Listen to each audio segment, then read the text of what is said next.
last, desperate days of World War II, Nazi troops scrambled to dispose of mysterious crates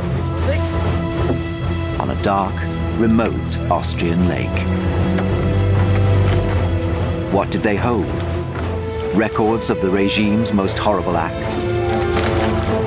Stolen treasure? Nazi gold?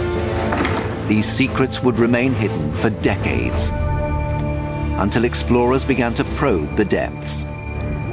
In their ongoing search, they have dredged up mementos of a sinister past and discovered that the truth is as murky as the waters that cloak the mystery of Lake Toplitz.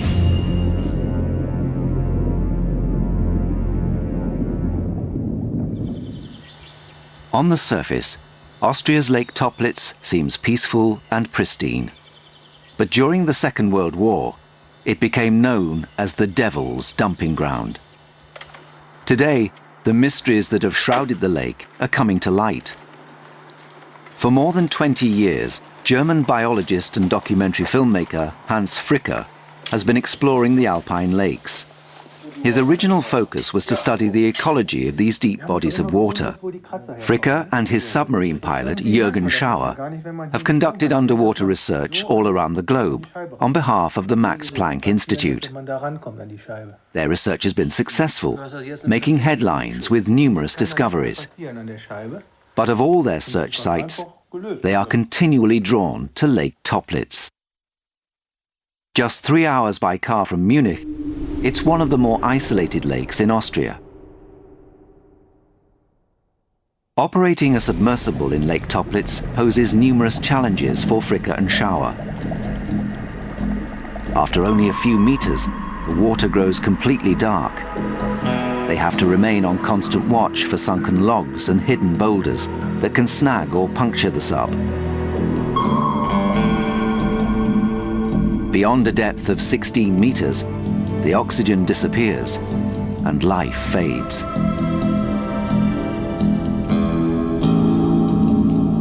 A soup of naturally occurring toxic hydrogen sulfide swirls in the deep, poisonous to most life. The lake drops to a depth of over 100 meters. The submarine was built for deep ocean exploration, so it can withstand pressures much greater than the 4,000 tons exerted at this depth. From inside the plexiglass port, Fricke and his pilot gain a view onto a realm no other human has seen before. It is one in a long string of firsts for Fricke.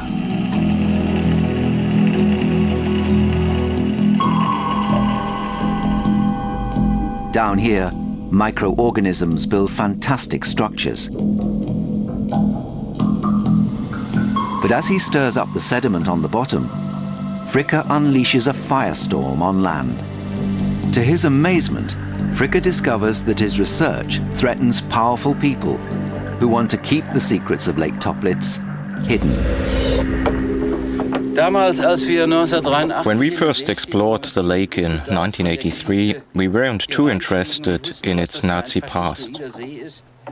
So we were very surprised to be attacked in the press by right-wing extremists after those initial dives. It was especially difficult and frustrating for us because we are marine biologists, more interested in the science than history. As time went on, the history of the lake began to interest me, and I began to chase the legends and myths. I wanted to know if the mysterious stories were true. It's taken me over 20 years to understand what happened here. The mist-shrouded mountains of Austria and southern Germany made an ideal haven for the Nazis to carry out acts they wanted to keep from the public eye. During the last days of the war, the Nazis transported much of what they deemed valuable or incriminating to the Alpine stronghold. Gold from the German Reichsbank was hidden away here, and evidence of some of the Reich's more sinister deeds were sunk in the lakes. Fricke soon discovered why Lake Toplitz has been called the Devil's Dumping Ground.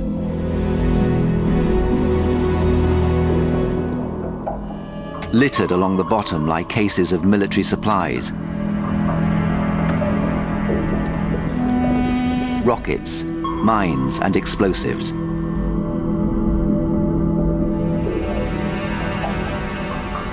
And then Fricke's lights catch an extraordinary sight. English pound notes.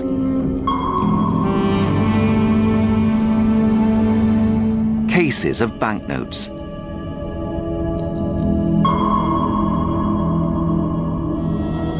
So many, the submarine is literally swimming in money. Fricke's discovery would alter the course of his own life, leading him away from biology into a decades-long investigation of Nazi secrets that lie at the bottom of the lake.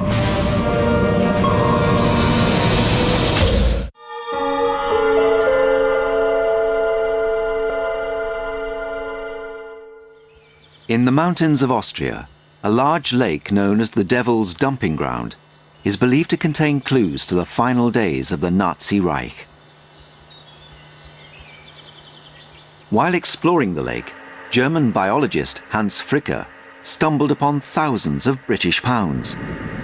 But he's not the first to uncover the banknotes. In 1959, the German magazine Stern underwrote a large-scale salvage operation on Lake Toplitz.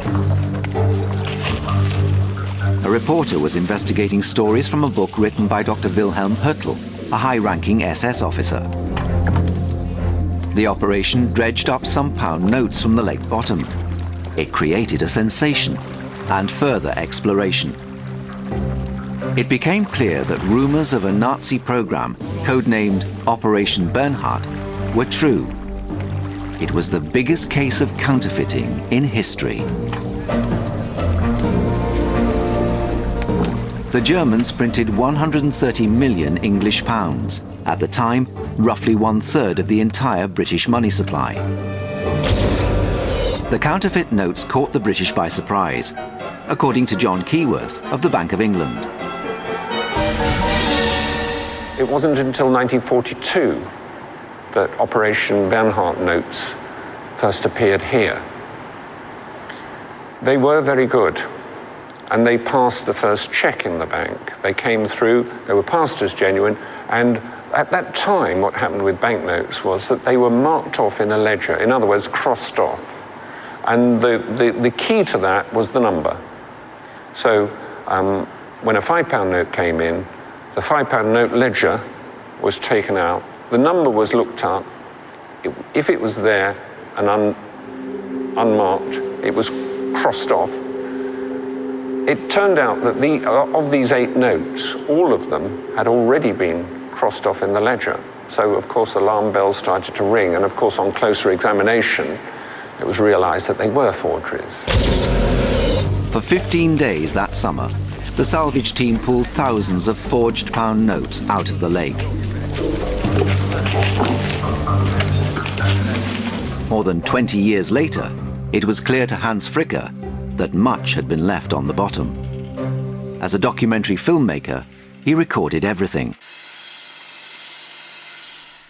When we were making the first dive, we didn't really expect to find as much as we did. We expected to discover perhaps a few war relics or even a few British pound notes. But overall, we were extremely surprised when we found so much. Fricke soon came across other, more menacing relics of the war. Huge aircraft floats had been submerged and abandoned. With the help of Austrian divers trained in handling explosives, Fricke salvaged other mysterious equipment. They removed large raft pontoons, as well as rockets, bombs and mines. Fricke determined that the weapons had been built for the German Navy. Lake Toplitz had been a testing ground for naval research and was ideal for experimenting with underwater explosives and devices for their nearby research institute. the Austrian salvage operation brought in an expert team and heavy lifting equipment. They pulled several giant, unarmed mines from the bottom. It seemed as if the dark mysteries that clouded Lake Toplitz might finally be revealed.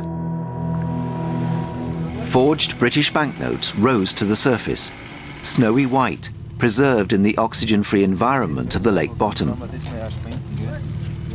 The ink on this note had barely faded after 40 years in the water.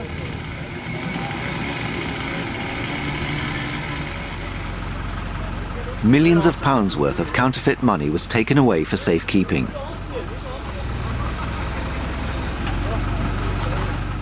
Hans Fricker began to search for connections between the forged banknotes and the Navy Research Institute.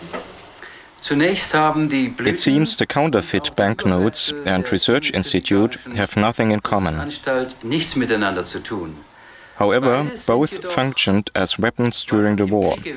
The counterfeit money was used in Hitler's paper war, and the chemical and physical research was used for improving submarine warfare. Both did have something in common. They had to vanish into the lake at the end of the war. Fricker turned his attention from the lake's biology to its man-made artifacts.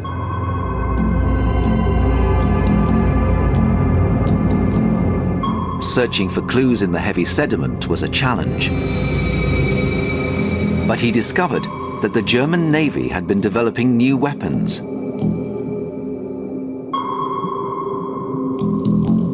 An underwater mine with a pressure fuse,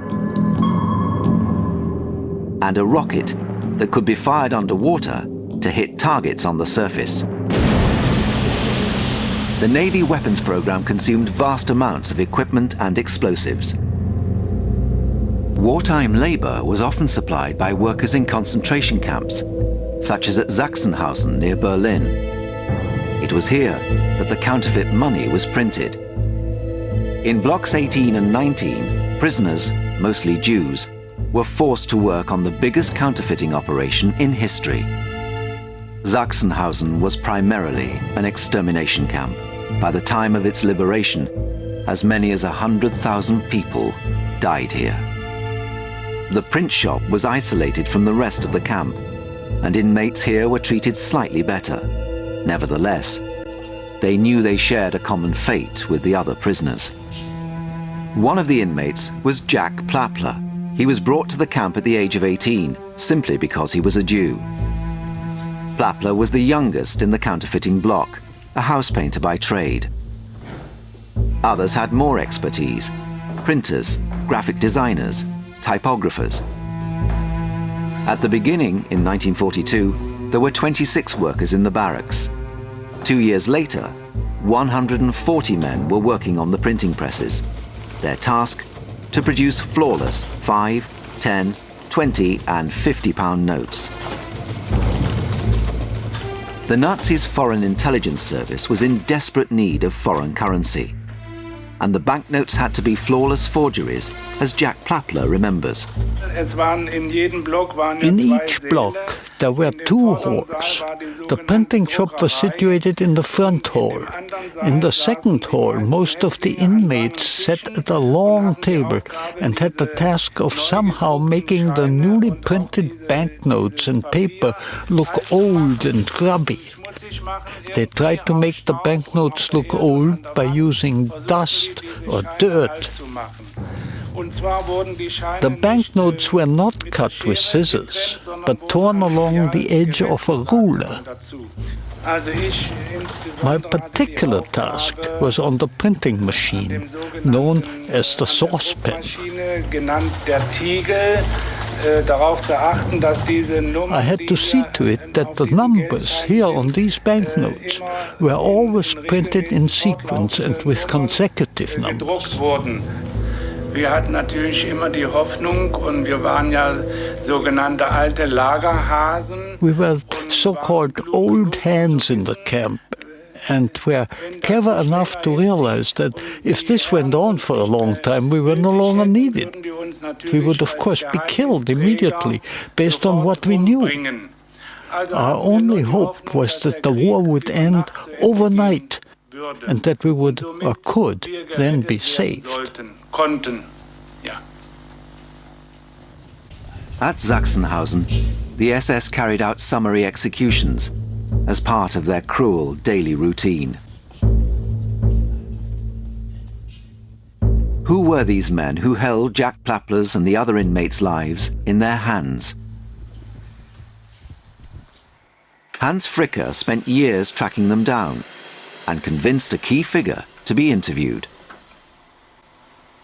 We located Bernhard Krüger in a rather adventurous manner. My friend had met Krüger's daughter in South Africa, and that was how we got to her father. I met Bernhard Krüger for the very first time in a restaurant near the main railway station in Hamburg, in a room right at the back of the restaurant. On that day, Krüger explained to us how he had printed his banknotes and what secret markings were incorporated in them. Bernhard Krüger ran the counterfeiting operation and named it after himself. Wenn man die fälscht. Ja. Also ich muss der Bank von England schon ein Lob machen, alleine schon die Darstellung des Druckes. Yes, I have to praise the Bank of England for the way the print is laid out and the security through a laid and stamped watermark. You can see it here. It's not a normal watermark, it's covered by the plate number. And the edges are not flat. They are similar to the edges of a counterfeit, but not as sharp. They have not been cut. Then, on top of the ornament is an end-to-end security strip as an added security feature, and the text layout on different kinds of issue.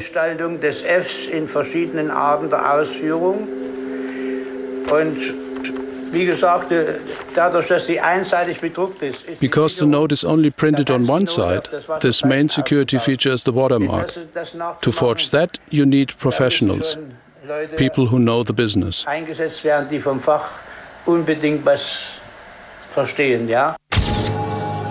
Krüger held an important position in the Nazi propaganda machine, responsible for passports, ink and documents.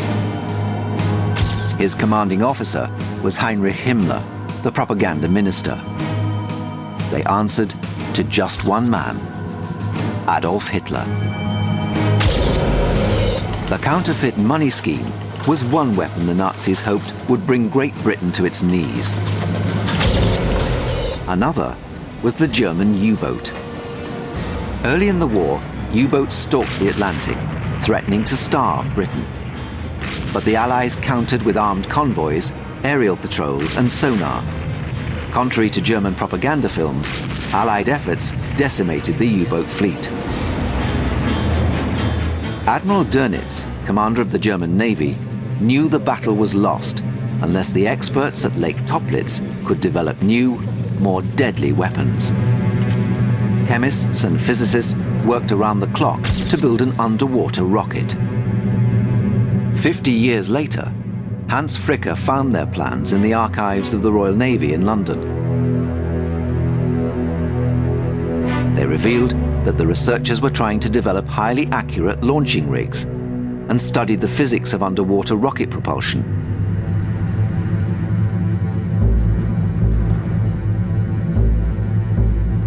Fricker also came across old photos showing proud researchers at Lake Toplitz with the first test rockets.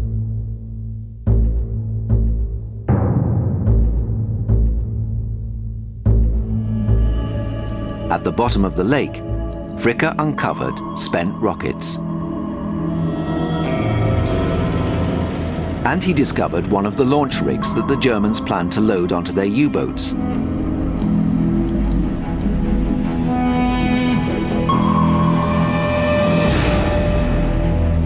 The frame was suspended 80 to 90 meters below the surface and was controlled with chain pulleys. The trials at Lake Toplitz led to the Americans later developing their own Polaris rocket. Launched from underwater, it can hit targets hundreds of kilometers away. Unlike the Polaris, the German rocket never worked properly.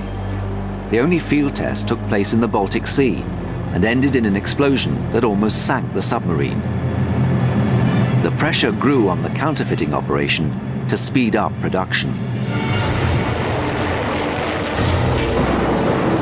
By early 1945, the noose was tightening around Germany.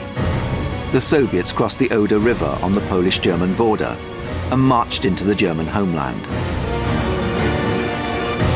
German defenses were collapsing in the face of a withering assault. The Soviet armies circled around Berlin to cut it off, and the Nazis raced to save what they could. The counterfeiting operation in Sachsenhausen was moved in February. All of the prisoners and the entire counterfeiting workshop were transported south by train toward the mountain stronghold. Anything the Nazis valued that could be carted from Berlin, including the Reichsbank gold, was supposed to disappear into the mountains.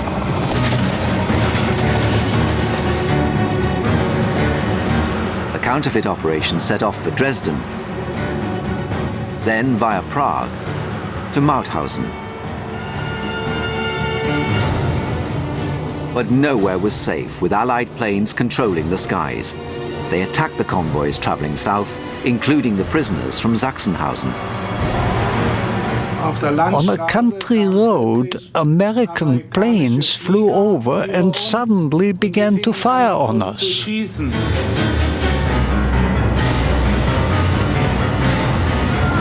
The prisoners' ordeal finally ended when they walked to Redelsip, a labor camp near Salzburg.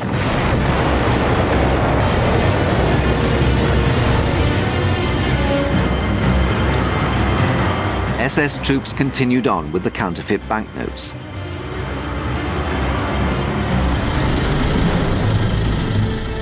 Their orders were to transport the fake notes deeper into the mountains, but they became lost along the way.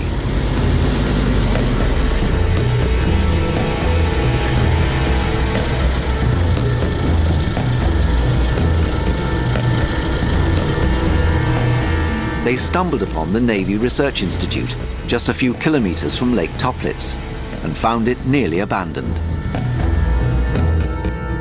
On a cold night in May 1945, with the war just days from being over, the SS officers decided they had to dispose of the counterfeit banknotes. They opted not to burn all the paper, fearing some of the evidence would blow away or survive. Decided to dump it all in the lake. There were so many crates, it took 2 full days to sink them all. While the Nazis' dreams of victory were sinking, Jack Plappler and the other concentration camp prisoners began to hope for freedom.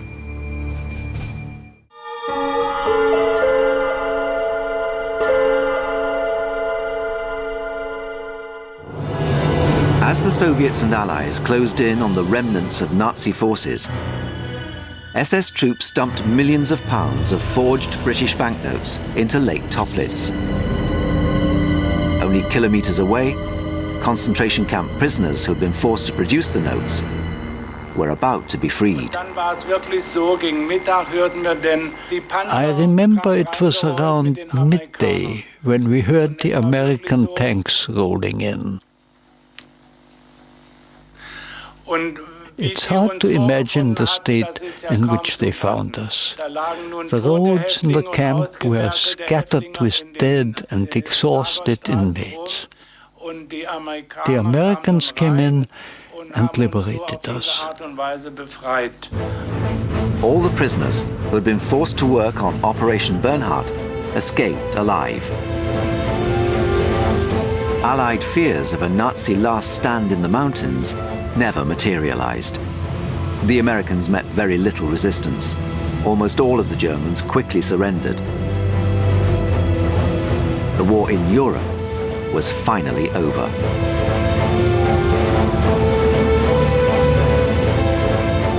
While they didn't find bunkers and hidden defenses, the Americans uncovered trainloads of stolen art and treasure. The Nazis had hoped to hide it away in the Alpine stronghold.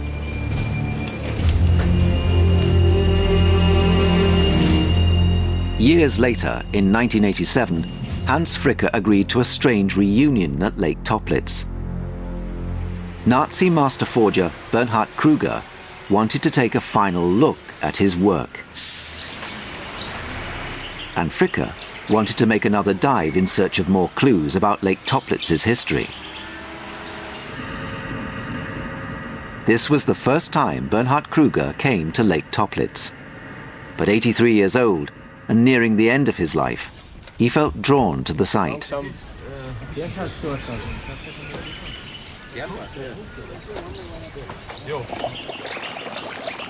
The Allies considered Kruger a key player in the counterfeiting scheme. But Kruger saw himself as just a small cog in the wheel, even though the code name for the operation was his own.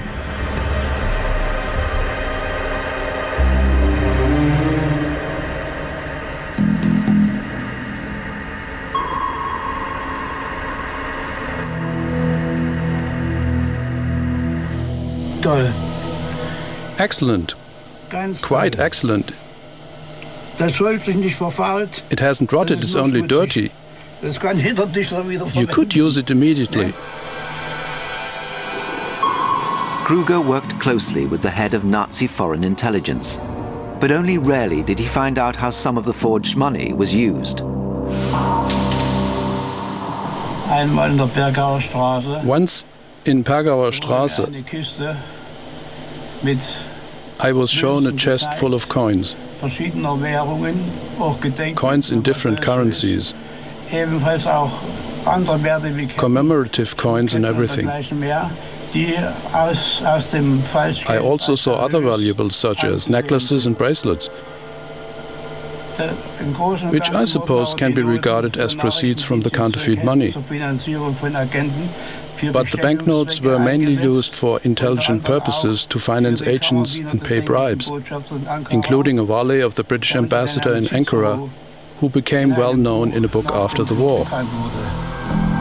Kruger had little concern for the prisoners who worked as slaves, constantly fearing for their lives. On the whole, I'm quite content.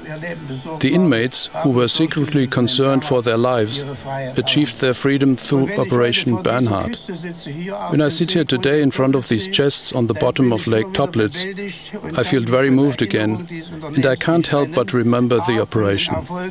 Firstly, its success in the initial phases, and secondly, that it helped save the lives of the inmates. Kruger felt he'd carried out his duty to the Führer and had done nothing wrong. In his version of events, he was the one who suffered.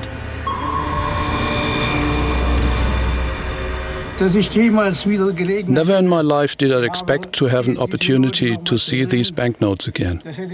It seems Operation Bernhard has been trying to catch up with me all this time.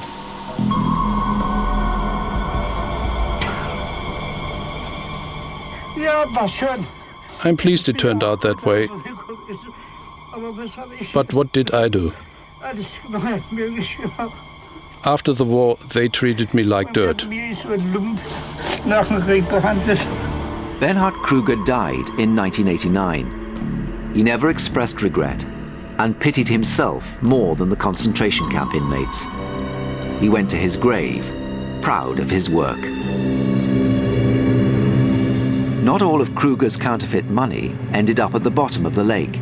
Some of it was smuggled from Berlin to Murano in northern Italy, and from there to all corners of Europe.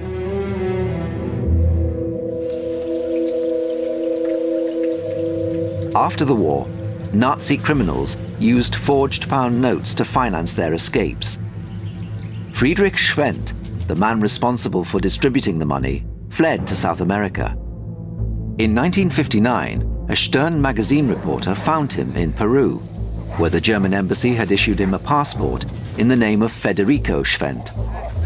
He reportedly put counterfeit banknotes worth approximately 140 million Reichsmark into circulation. Schwendt used counterfeit money to pay spies. The most famous, known as Cicero, received over £300,000 for spying on the British ambassador in Ankara, Turkey. Schwendt also deposited counterfeit money into Swiss bank accounts. What happened to these accounts remains a mystery to this day. What would have happened to the British economy if the Germans had put all of the counterfeit money into circulation? The Bank of England's John Keyworth thinks it would have been calamitous.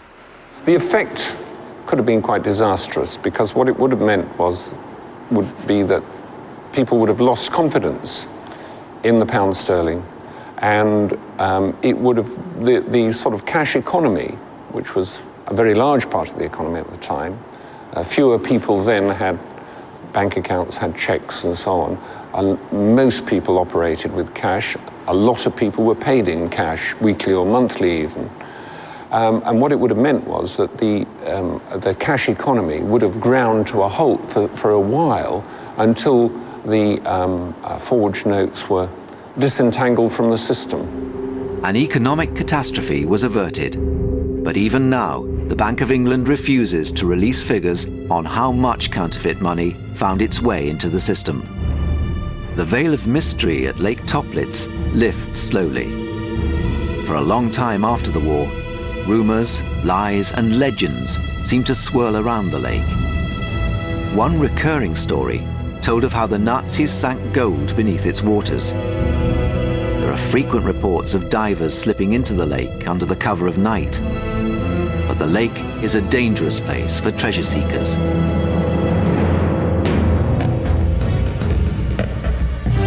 Sheer cliffs make much of the lake inaccessible, and the steep rock face drops straight to the bottom.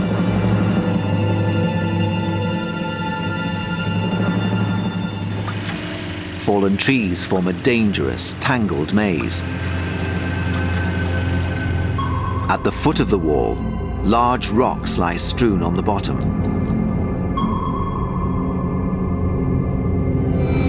In the course of his research, Professor Fricke tracked down a letter that described the source of these boulders. After sinking all the things I was ordered to, I detonated about 30,000 cubic meters of the rock face, and so where the gold or other crates lie, the bed of the lake is only 94 and no longer 107 meters deep. These lines were written in 1972 by a former SS soldier. Fricke finds that the huge sediment-covered rocks won't budge, leaving no chance to uncover what lies beneath them.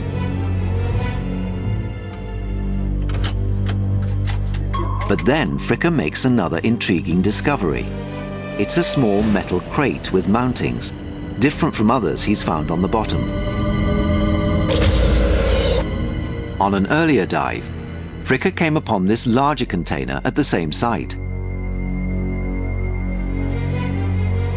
Riddled on one side with bullet holes, cartridges lay on the inside. It had been shot at from close range. On the outside, Fricke found a promising plaque. It read, "The Serbian Merchant Bank." Fricke thought both containers might have been linked to the death of a 19-year-old German, Adolf Egner. We have a Serbian bank container with bullet holes that are so high up that it must have been full. We find it with the help of the Austrian authorities. It was empty. In the post-war era, many diving operations were carried out in the same location, involving American, British and even Russian secret services. And the body of Egner was also recovered from here. On the night of October the 6th, 1963, Egner and a former SS man rowed out onto Lake Toplitz. The SS man directed Egner, telling him where to dive. Was his goal to eliminate Nazi evidence? Or was he in search of Serbian gold? Attached to a safety line, Egner descended to 60 meters, much too deep for an inexperienced diver.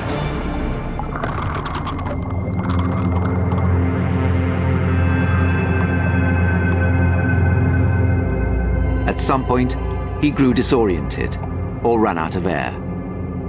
Adolf Egner failed to surface.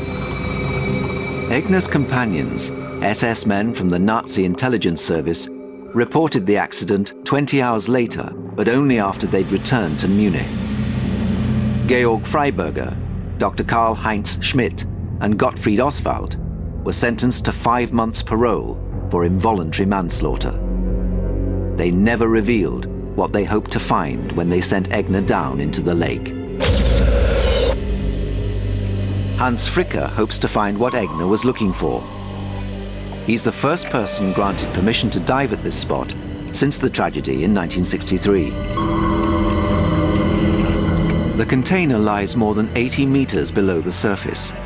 Fricke wants to know where the container came from, what could it hold, and why was it dumped here?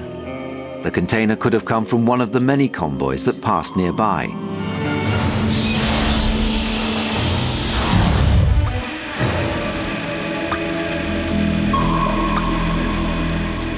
The crate is heavy.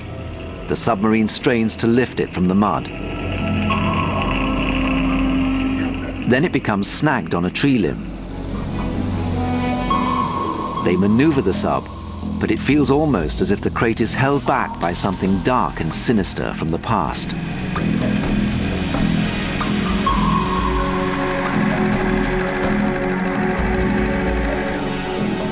Slowly and carefully, they work the crate free and raise it to just below the surface.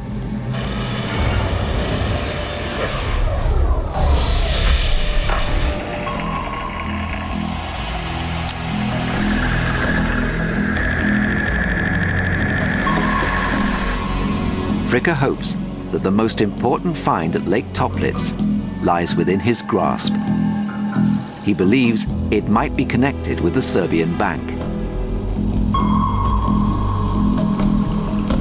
5 crates of valuable papers from Serbia disappeared at the end of the war. Could this be one of them? Working underwater to preserve its contents, Fricke opens the case.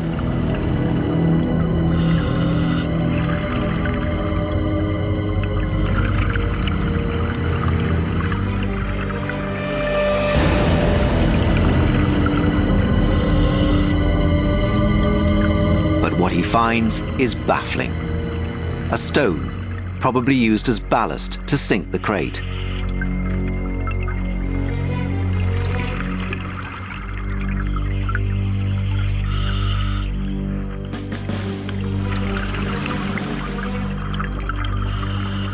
He finds little else, except for a few scraps of paper, so small they're almost impossible to read. Why would anyone go to the trouble of sinking a crate of paper at an isolated end of Lake Toplitz?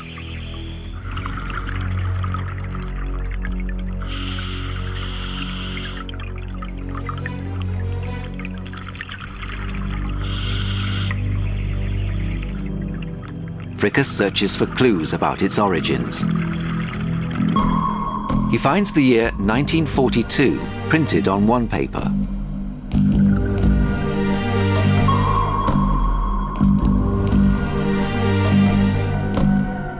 On another, he spots the name Dash, who was a German spy, sentenced to death in the USA in 1942. Another scrap contains strange drawings, cartoon figures, and a mysterious symbol.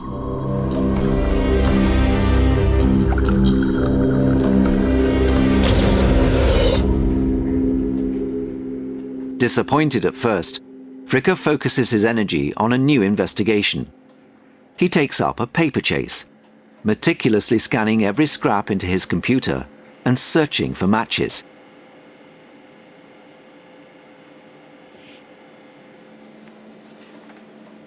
An expert on typefaces dates the document from 1955 or later. Because this German letter wasn't standard until then. But that barely narrows down the hunt. It could be from one of millions of different publications. Fricker finds another clue, a handwritten 3-digit number, 157. In 1963, famed Nazi hunter Simon Wiesenthal wrote, "Above all, however, we believe that in Lake Toplitz there are documents relating to the transfer of German capital, that is, the so-called list of depositories." Was this part of a list of secret bank accounts? If so, Fricker might be able to trace where the Nazis hid their stolen money.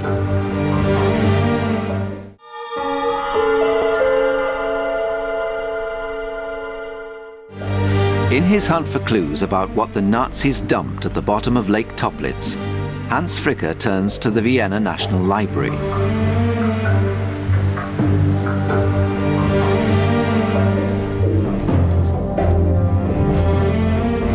He searches through the periodicals. He works his way systematically through the magazines. After days of research, he finds the magazine that matches all of his scraps. It's an Austrian edition of Stern, dated January the 4th, 1958, just 1 year before that magazine launched its own search of Lake Toplitz. The figures are part of a cartoon.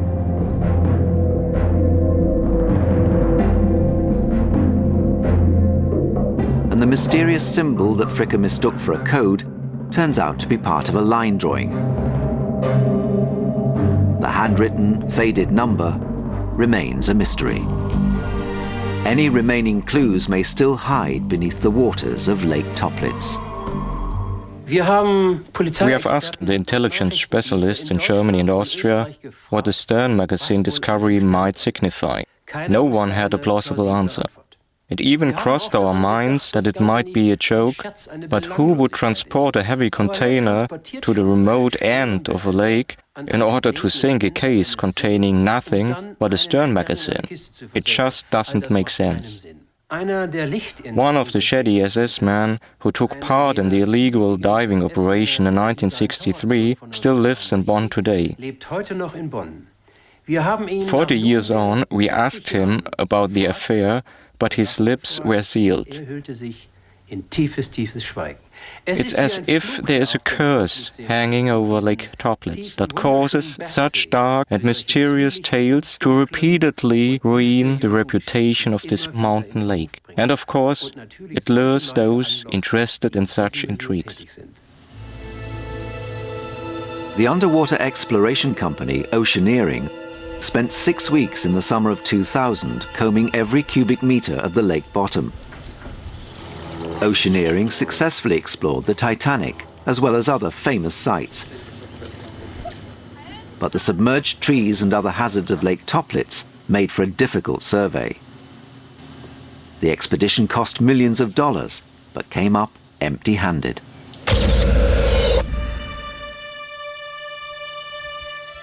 The quiet, seemingly peaceful lake carefully guards its secrets. Rumors and whispered stories draw treasure hunters to its shores.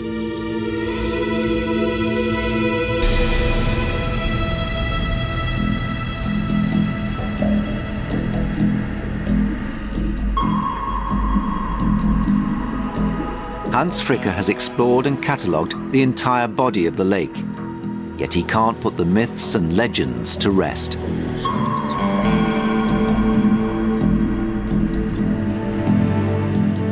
As a scientist, he will always be fascinated by the lake.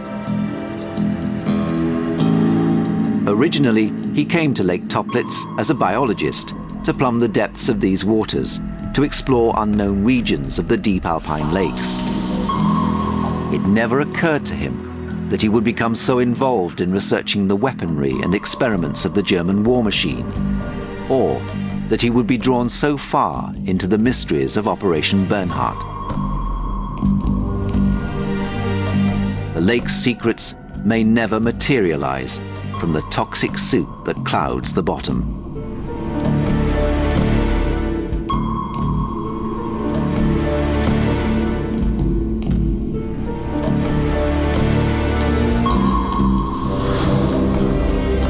fate of forged banknotes appears clearer.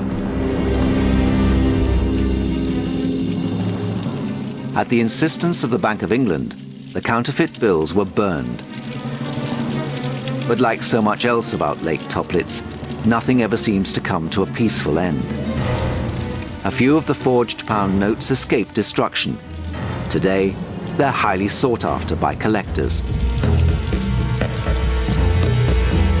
Much else about the lake remains unresolved and unanswered. What drew Adolf Egner into the depths and to his doom? Is it true that crates of stolen treasure, Serbian gold, or lists of secret bank accounts lie under tons of rock on the bottom? And what else might lie in the hostile deep among the debris of the Devil's Dumping Ground?